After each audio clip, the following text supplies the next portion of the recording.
I'm kind of reminded of a little story that I read this last week, and it really hit me hard. And I thought, this little story would be good to tell to everybody.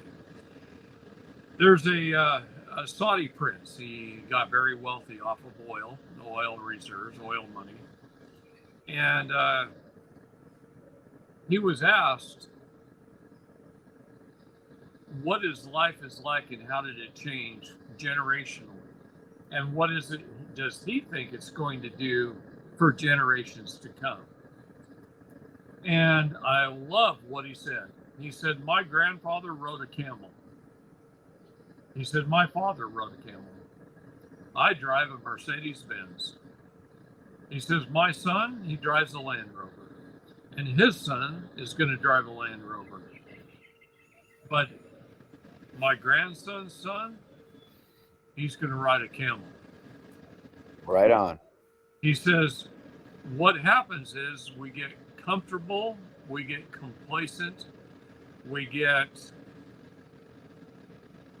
greedy, and then over generations we realize that's not what's important, and Yep.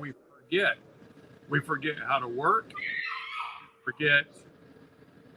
we remember what's important, we get a little lazier, we get a little more within ourselves again, and not as selfish, but we focus on different things. And I thought that was just a great example of generationally how things go in a circle. And even in the state national revolutionary movement, and I call it revolution because it has gone in a circle, I've seen these little circles go around over and over and over again where the movement almost destroys itself and then it builds back stronger. And it does that over and over and over again. The greedy, the egotistical people, the people that are in it just for the money, those people tend to go away after a while.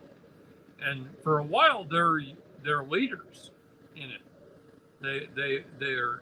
They've risen to a plateau, and then they start going off on tangents and they destroy their whole thing. And I've watched that over and over and over again. There's very few people that have been doing this 30, 40 years that are consistent in what they do. Very few. Consistency is important. Well, it's like the trees. Remember they did those little biodome things where they planted all the trees. All the trees lost all their limbs. There was no wind to break them apart to maintain the strength of their tree to grow stronger. Well, one of the things they found out is their roots didn't grow as strong. They didn't grow as right. deep. They didn't spread out as far. So they didn't even pull the nutrients out of the soil that they needed. They had weak roots because they didn't have wind. They didn't have the trials and tribulations. Yeah.